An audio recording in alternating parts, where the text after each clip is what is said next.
Hello YouTube, it's your Zulu Boy mechanic here, SL Auto. Here I have a 2015 Jeep Grand Cherokee. So I'm replacing the clock spring, which of course controls pretty much everything that is on the steering wheel. So on the steering wheel, of course, you have things like your wipers, the wiper controller. You have the steering wheel with cruise and Bluetooth, all those hands-free modules being controlled right here. So with this car, they had an airbag light. They lost everything. There was no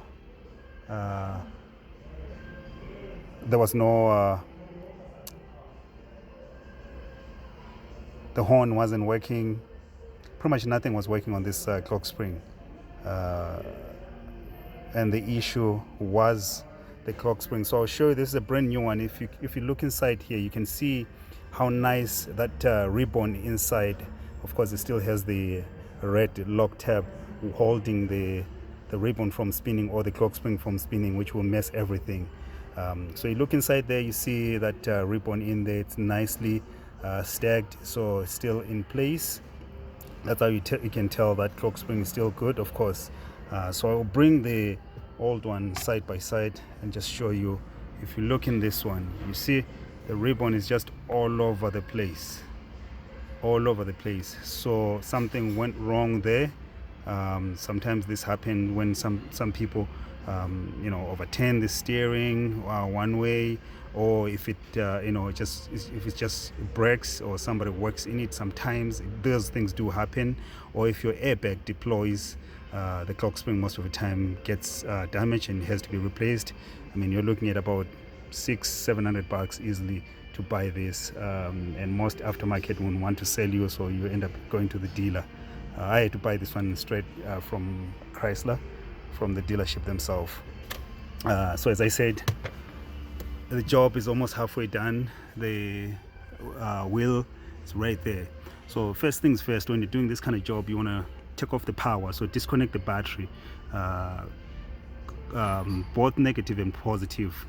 Let the car sit for like a couple minutes. They recommend about 2 minutes just for the entire power to go off on the system or accessories. You can turn the ignition just to verify it, make sure there's no power on anything like lights whatsoever, because the airbag system is very sensitive. These are the connectors to the airbag. Airbag is out. I put it at the back of the car. You don't want it close to you when you're working. You always put it away from you.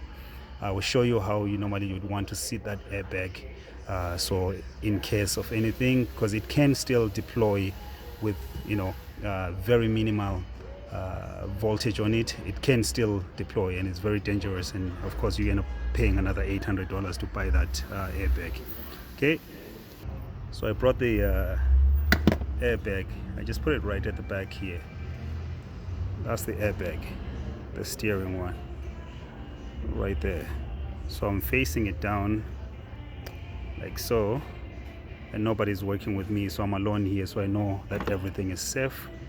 Anyways, it's not a very complicated job. However, it is very safety sensitive. This job, you really have to know what you're doing. If you don't know, just get the right person to help you, preferably with somebody like a mechanic who knows what they're doing exactly, because this is your safety. This thing can deploy any minute, any time while you're driving, if it's improperly installed or anything.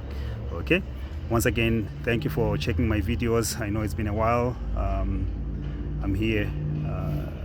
I do have a shop now, of course, so I don't do much of mobile. Things get out of hand at the shop, and I don't have time to record. Send me any questions if you have anything. Maybe ask me if we need a certain video made. I can do that for you if time allows. God bless. Thank you.